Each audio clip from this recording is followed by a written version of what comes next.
Assalamualaikum warahmatullahi wabarakatuh. Perkenalkan, nama saya Fadil Khairil. Di sini saya akan menjelaskan pengembangan model analisis dalam pendekatan terstruktur. Studi kasus Shopee. Berikut nama-nama anggota kelompok 8. Latar belakang pertumbuhan komersil di Asia Tenggara, khususnya Indonesia. Shopee sebagai salah satu marketplace besar. Kebutuhan analisis sistem untuk memastikan alur bisnis berjalan efektif. Pendekatan terstruktur digunakan agar sistem lebih mudah dipahami dan dikembangkan. Tujuan: menjelaskan penerapan model analisis dalam pendekatan terstruktur, menganalisis alur sistem bisnis Shopee, memberikan gambaran model data dan penerapan bisnis, menyusun hasil studi kasus yang dapat diterapkan pada sistem e-commerce lainnya. Pendekatan terstruktur, definisi, metode analisis dan perancangan sistem dengan tahap yang jelas dan sistematis. Komponen utama: DFD, ERD, flowchart. Kelebihan: mudah dipahami, terdokumentasi rapih dan dapat dikembangkan. Studi kasus Shopee. 1. User mendaftar dan login. 2. User memilih produk. 3. User memasukkan produk ke keranjang. 4. User melakukan pembayaran. 5. Penjual menerima notifikasi pesanan. 6. Barang dikirim ke pembeli. 7. User memberi ulasan. DFD, Data Flow Diagram. 1. Register dan login. 2. Pencarian dan pemesanan produk. 3. Proses pembayaran. 4. Pengelolaan pesanan penjual. 5. Pengiriman dan konfirmasi. 6. Ulasan dan feedback. ERD, Entity Relationship Diagram. Entitas utama: user, produk, pesanan, pembayaran, penjual, pengirim. User memesan produk, membentuk pesanan, pesanan memiliki pembayaran, pesanan dikirim melalui pengiriman. Inilah contoh DFD dan ERD bagan alir proses aplikasi Shopee. Mohon diperhatikan. Pemodelan arsitektur perangkat lunak. Pemodelan arsitektur perangkat lunak adalah proses mendeskripsikan struktur dan organisasi dari satu perangkat lunak agar jelas bagaimana komponen-komponen sistem saling berinteraksi. Arsitektur perangkat lunak biasanya divisualkan dengan diagram, misalnya 1. Struktur chart. 2. Diagram alir data DFD. Struktur chart. Struktur chart merupakan model diagram untuk menggambarkan arsitektur. Diagram ini juga dapat digunakan untuk menggambarkan arsitektur perangkat lunak seperti diagram organisasi sebuah perusahaan. Notasi atau simbol yang sering digunakan dalam struktur chart diperlihatkan sebagai berikut. Transformasi dari DFD ke struktur chart. Supaya dapat mengimplementasi atau mentransformasi model DFD ke dalam model diagram struktur chart dapat dilakukan dengan langkah-langkah berikut. 1.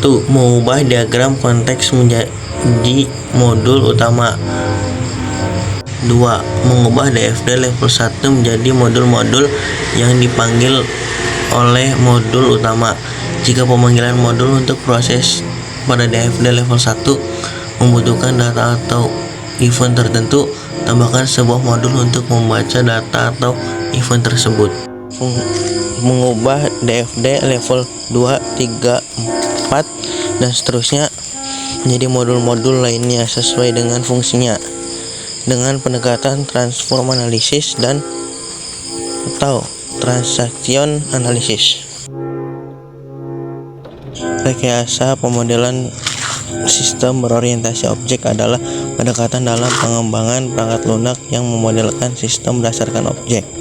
Objek di sini adalah gabungan dari data, atribut, dan perilaku. Memperolehkan tujuannya: 1. Lebih mudah memahami sistem karena dekat dengan cara manusia berpikir. 2. Membuat desain yang fleksibel, mudah dikembangkan, dan dapat digunakan kembali. 3. Mengurangi kesenjangan antara dunia nyata dengan model sistem. Ada beberapa tokoh yang mengembangkan metodologi pemodelan berorientasi objek. Yang paling dikenal adalah Booch, Rumbaugh, dan Jacobson. 1. Metodologi Booch fokus pada desain dan implementasi perangkat lunak. Booch menggunakan diagram kelas dan diagram objek untuk menggambarkan sistem. 2. Metodologi Rumbaugh cocok untuk tahap analisis karena sistem dapat dimodelkan dengan jelas. Membagi model menjadi 3 bagian utama. 1. Objek model, struktur statis sistem, kelas atribut rel. 2. Dynamic model, perilaku sistem, state diagram. 3. Function model, aliran data dalam sistem, mirip DFD. 3. Metodologi Jacobson memperkenalkan konsep use case pertama kali, fokus pada analisis kebutuhan sistem dengan cara mendefinisikan interaksi aktor dengan sistem. Sangat baik untuk tahap awal pengembangan. Requirements memudahkan komunikasi antar developer dan user. Unified Modeling Language (UML). A. Definisi dan fungsi UML. 1. UML sebagai bahasa pemodelan. 2. UML sebagai bahan untuk menggambarkan. 3. UML sebagai bahasa untuk menspesifikasikan sistem. 4. UML sebagai bahasa untuk pendokumentasi sistem. B. Sejarah dan perkembangan dan ragam jenis diagram dalam UML. 1. Tahun 1994 munculnya tokoh pelopor UML, Booch, Rumbaugh, dan Jacobson. 2.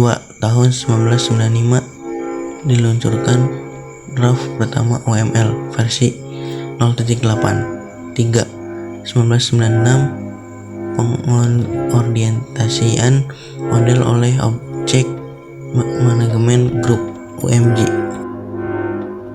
4. Tahun 1997 munculnya UML versi 1.1. 5. Tahun 1999 penyusunan 3 buku UML oleh Booch, Rumbaugh, dan Jacobson. 6. 1999 UML menjadi standar bahasa pemodelan sistem berorientasi objek. 7. Tahun 2003 diluncurkan UML versi 1.5. 8. Tahun 2004 diluncurkan UML versi 2.0. Alat bantu tools pemodelan diagram UML sebagai berikut. A. Pengenalan alat bantu tools Power Designer. 1. Pemodelan terintegrasi melalui metodologi dan notasi standar seperti data, entity atau relasi, sistem bisnis, BPMN, BPEL, EBXML, pemodelan aplikasi UML. 2. Pembuatan kode program secara otomatis melalui template yang dapat disesuaikan dengan SQL, mendukung lebih dari 50 didukung DBMS, Java Programming Framework .NET. 3. Kemampuan untuk melakukan reverse engineering yang kuat dalam mendokumentasi dan memperbarui sistem yang ada. 4. Merupakan sebuah solusi repositori perusahaan dengan keamanan yang kuat dan kemampuan untuk membantu pengembangan versi multi-user. B. Ragam model dalam Power Designer. 1. Model persyaratan Requirement Model atau RQM. 2. Proses model bisnis Business Process Model. 3. Model data Conceptual Data Model atau CDM. 4. Model data fisik PDM. 5. Model data Logical Data Model LDM. 6. Model linguist informasi ILM. 7. Object oriented model OOM. 8. XML model. 9. Model bebas. Kesimpulan dari studi kasus aplikasi Shopee dapat disimpulkan bahwa pengembangan model analisis dengan pendekatan terstruktur mempermudah perancangan sistem yang kompleks dengan cara memecahnya menjadi bagian yang jelas dan terorganisir. Pemodelan data menggunakan ERD membantu menggambarkan entitas dan relasi. Pemodelan arsitektur perangkat lunak menjelaskan lapisan sistem, sementara rekayasa berorientasi objek dan UML memvisualisasikan interaksi antar pengguna, data, dan proses bisnis. Sistem menjadi lebih mudah dipahami, dikembangkan, dan disesuaikan dengan kebutuhan penggunanya. Sekian, terima kasih. Wassalamualaikum warahmatullahi wabarakatuh.